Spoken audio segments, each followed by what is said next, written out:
ರಾಜ್ಯ ರಾಜಕೀಯದಲ್ಲಿ ಮತ್ತೆ ಹನಿ ಟ್ರ್ಯಾಪ್ ಸದ್ದು ಜೋರಾಗಿದೆ. ಕಳೆದ ಮೈತ್ರಿ ಸರ್ಕಾರದ ಸಂದರ್ಭದಲ್ಲಿ ಮಾಜಿ ಸಚಿವ ರಮೇಶ್ ಜಾರಕಿಹೊಳಿ ಅವರ ಹನಿ ಟ್ರ್ಯಾಪ್ ರಾಷ್ಟ್ರ ಮಟ್ಟದಲ್ಲಿ ಸದ್ದನ್ನ ಮಾಡಿತ್ತು. ಇದೀಗ ಸಹಕಾರ ಸಚಿವ ಕೆಎನ್ ರಾಜಣ್ಣ ಅವರಿಗೆ ಹನಿ ಟ್ರ್ಯಾಪ್ ಮಾಡಲು ಯತ್ನವನ್ನ ನಡೆಸ್ತಾ ಇದ್ದಾರೆ ಎಂಬ ಬಾರಿ ಸದ್ದು ಮಾಡ್ತಾ ಇದೆ. ಇನ್ನು ಹನಿ ಟ್ರ್ಯಾಪ್ ವಿಚಾರವಾಗಿ ವಿಧಾನಸಭೆಯಲ್ಲಿ ಕೂಡ ಗದ್ದಲಗಳು ನಡೆದಿದ್ವು.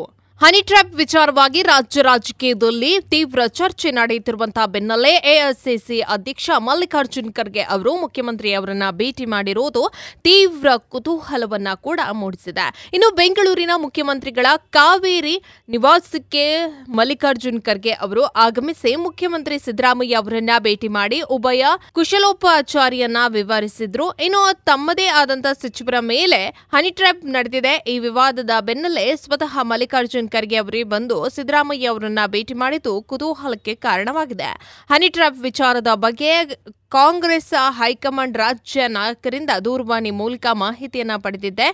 ಆದರೂ ಸಹ ಎಐಸಿಸಿ ಅಧ್ಯಕ್ಷರು ಸಿಎಂ ಅವರ ಆರೋಗ್ಯವನ್ನ ವಿಚಾರಿಸುವ ನೆಪದಲ್ಲಿ ಬಂದು ಹನಿ ಟ್ರ್ಯಾಪ್ ಬಗ್ಗೆ ಸುದೀರ್ಘವಾಗಿ 45 ನಿಮಿಷಗಳ ಮಹತ್ವವಾದ ಚರ್ಚೆಯನ್ನ ಕೂಡ ನಡೆಸಿದ್ದಾರೆ ಎನ್ನಲಾಗ್ತಾ ಇದೆ.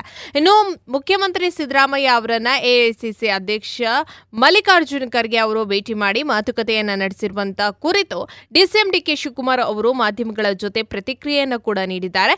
ಮುಖ್ಯಮಂತ್ರಿ ಅವರನ್ನ ಯಾರು ಬೇಕಾದರೂ ಭೇಟಿ ಮಾಡಬಹುದು. ಅವರನ್ನ ಯಾರು ಭೇಟಿ ಮಾಡಿದ್ರು ಎಂಬುದರ ಬಗ್ಗೆ ನನ್ನನ್ನ ಯಾಕೆ ಕೇಳ್ತೀರಿ? ನನಗೆ ಸಂಬಂಧಿಸಿದ ವಿಚಾರಗಳೇನಾದ್ರೂ ಇದ್ರೆ ಆ ಬಗ್ಗೆ ಮಾತ್ರ ಪ್ರಶ್ನೆಯನ್ನ ಕೇಳಿ ಎಂದು ಡಿಸಿಎಂ ಡಿಕೆ ಶಿವಕುಮಾರ್ ಅವರು ತಿಳಿಸಿದ್ರು. ಇನ್ನು ರಾಜಣ್ಣ ಅವರ ಶನಿವಾರ ಸಿಎಂ ಭೇಟಿಯಾಗಿರುವಂತಹ ಕುರಿತು ಮಾಧ್ಯಮಗಳ ಪ್ರಶ್ನೆಗೆ ಉತ್ತರಿಸಿದಂತ ಅವರು ನನಗೆ ಆ ವಿಚಾರವಾಗಿ ಏನನ್ನ ಕೇಳಬೇಡಿ.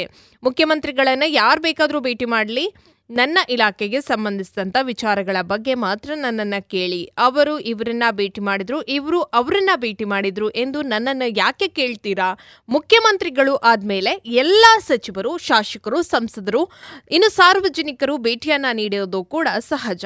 ನನ್ನನ್ನು ಅನೇಕರು ಭೇಟಿಯನ್ನ ಮಾಡ್ತಾರೆ. ಇಂಥ ವಿಚಾರವಾಗಿ ಯಾವುದೇ ಪ್ರಶ್ನೆಗಳನ್ನು ನನಗೆ ಕೇಳಬೇಡಿ ಎಂದು ಡಿಸಿಎಂ ಡಿಕೆ ಶಿವಕುಮಾರ್ ಅವರು ತಿಳಿಸಿದರು.